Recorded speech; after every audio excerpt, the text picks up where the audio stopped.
মহাদেবের আশীর্বাদ পাওয়ার জন্য কি কি রিচুয়াল মেনে চলা উচিত? যাদের কোনো গুরু নেই, আমরা বুঝতে পারি না যে আমার কে ভালো গুরু। ঠিক কথা। ঠিক আছে, দীক্ষা নেওয়ার জন্য আমাদের শরীর হচ্ছে শিব, আমরা মরে গেলে সেটা হচ্ছে সব হয়ে যাব। সেই জন্য আমরা কি করব, যে কোনো দিন এই সোমবার হোক, ব্রহ্ম মুহূর্তে ঘুম থেকে উঠে আগে নিজে ভালো করে স্নান করবেন।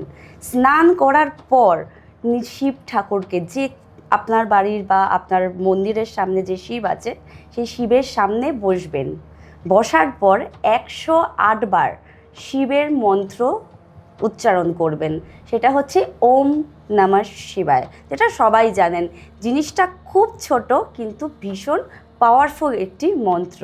সেটা আমরা কি করব, 108 বার জপ করব এবং নিজের নাম প্রথমে বলবো, নামের গোত্র বলবো। গোত্র বলার পর, বাবা আজ থেকে যেন আমি তোমাকে গুরু মানলাম, আমার যা যা যা হবে তুমি আমাকে তোমার মতন করে চালনা করবে। মানে উনি আমাদেরকে গুরু হিসেবে গাইড করবেন।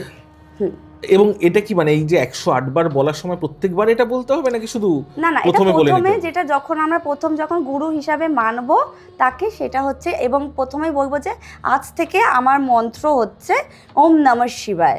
ওম নমঃ শিবায় সব সময় উচ্চারণ, কিন্তু মানে যখন যে পরিস্থিতিতে আমরা থাকবো সেই সময় আমরা বলবো।